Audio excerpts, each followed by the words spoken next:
Hi guys, how are you? Saya copot aja dulu kali ya, so we can talk. Kayaknya udah cukup lama ya kita nggak bikin driving vlog atau tips via drive. Ya, kebetulan siang ini saya ada karena memang udah lama saya nggak nyetir sih sebenarnya.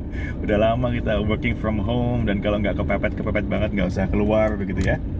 Taatin anjuran pemerintah ya, stay healthy, stay safe. It's hard to be disciplined after a year or so, but we push ourselves to be disciplined. But anyway, hari ini saya ada kesempatan untuk keluar dan kita manfaatkan waktu beberapa menit untuk creating atau sharing something. Alright, so I hope you're healthy, I hope you're safe.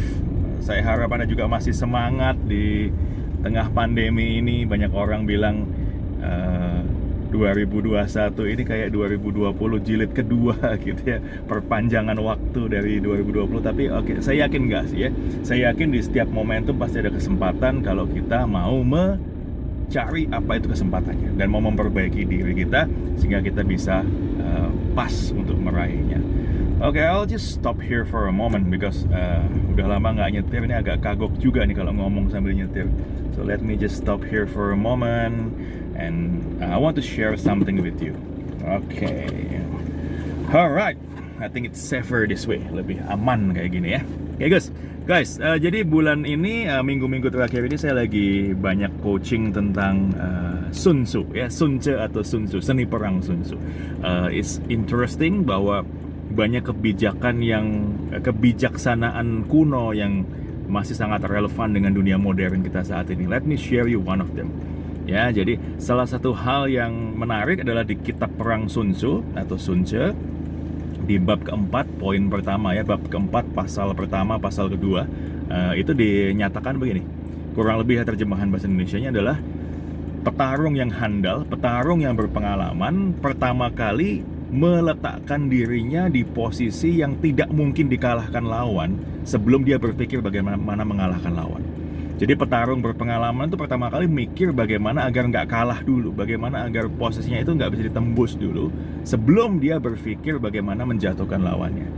Oke, kenapa begitu? Karena mengendalikan diri atau melindungi diri dari kekalahan itu adalah ada di tangan kita sendiri.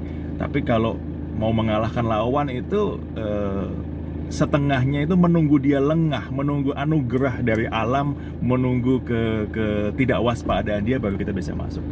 Ya, so ternyata ini prinsip yang seringkali dilanggar oleh banyak pebisnis, termasuk Anda dan saya, di mana kita ini senangnya nyerang, senangnya itu selling, senangnya itu penetrasi, senangnya itu ekspansi. Bagus sih, bagus. Tapi kalau pertahanan kita itu terekspos akibatnya serangan kita agresif, kalau pas nggak ada apa-apa ya kita tetap bisa creating profit, creating sales dan cash flow. Tapi kalau tiba-tiba kena, nah maka segala macam serangan itu menjadi tidak ada gunanya karena kita ambruk duluan, runtuh duluan. Nah, so one of the coaching point yang minggu ini saya cerita ke beberapa banyak atau kita bahas di banyak perusahaan adalah security against defeats, keamanan terhadap kekalahan. Oke, jadi bagaimana mengelola resiko? Ada 6 jenis resiko, saya agak lupa satu persatu. Nanti lain kali kita bikin vlog ya, karena coachnya juga nyontek. Soalnya ada 6 jenis resiko yang perlu kita hadapi. Nanti kita bikin vlog deh lain kali tentang ini. Tapi intinya saya ajak klien-klien ini untuk meneliti satu persatu resikonya seperti apa. Dan dari 6 jenis resiko itu ada 3 bagian yang kita perlu waspadai. Nah, ini saya ingat nih, saya bahas sekarang ya. 1, kemungkinan resiko itu terjadi. 1. 2, kendali atau manageability kita terhadap resiko tersebut. Apakah kita bisa mengendalikan, antisipasi, dan bisa mengatasi situasi yang terkait dengan banyak resiko itu. Dan yang ketiga, cost. Berapa biayanya kalau betul-betul resiko itu terjadi. Jadi ada 3 titik ya. Seberapa besar kemungkinan terjadi, itu biasa saya gambarkan dengan bentuk bubble atau balon. Begitu semakin gede balonnya berarti kan semakin mudah meletus, berarti tinggi kemungkinan terjadi. Kemudian yang kedua adalah tingkat kita, kemampuan kita untuk antisipasi. Kalau seandainya terjadi sesuatu, baik itu sebelum, ketika, dan sesudah bencana atau terjadi bencana apa, misalnya supplier tiba-tiba nggak mau kasih barang lagi, tim kita bawa lari database, orang banting harga, pembayaran nggak tertagih, itu berbagai macam resiko ya. Atau pelanggan yang selama ini baik, dominan, 80% omset kita dari dia, ternyata tiba-tiba berhenti beli dari kita. Ada berbagai macam resiko. Nah, kita petakan itu semua resiko, kita kasih poin berapa besar kemungkinan terjadi, kemudian seberapa tingkat kita mampu mengantisipasi baik sebelum, ketika, dan sesudahnya. Dan yang ketiga, cost-nya atau biayanya, kerugian yang timbul itu seperti apa? Apakah rendah, medium, atau high cost? Nah, dari situ kita bikin action plan nih.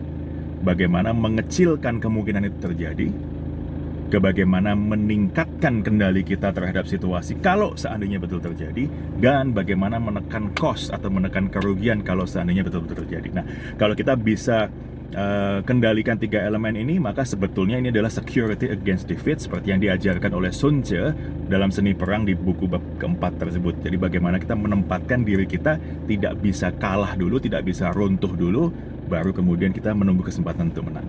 Ya, jadi I think it's time for you untuk mulai menganalisa ulang seberapa tahan, seberapa hebat pertahanan kita terhadap resiko-resiko yang ada. Karena at the end of the day, seperti saya pernah bilang sebelumnya, pandemi pasti berlalu, corona pasti berlalu. Tapi kita masih ada nggak ketika corona sudah berlalu, itu urusan lain. Tapi pandemi pasti berlalu. Ya, dalam segala situasi, semua tantangan pasti akan lewat. Tapi bisnis kita masih bertahan atau tidak ketika tantangan itu sudah lewat. Well, itu ada sepenuhnya dari tangan kita. Alright guys, I think I have to get back to driving. I hope you enjoy this short video. I enjoy talking to you after mungkin udah cukup lama saya nggak bikin. I'm sorry, I'm very lazy creating content. Saya lebih suka coaching langsung dan bahas langsung permasalahan daripada bikin video. Tapi okay, maybe next time we can create another content. Alright, stay safe, stay healthy, tetap bersemangat. Semoga semuanya sehat dan semoga semuanya baik-baik saja.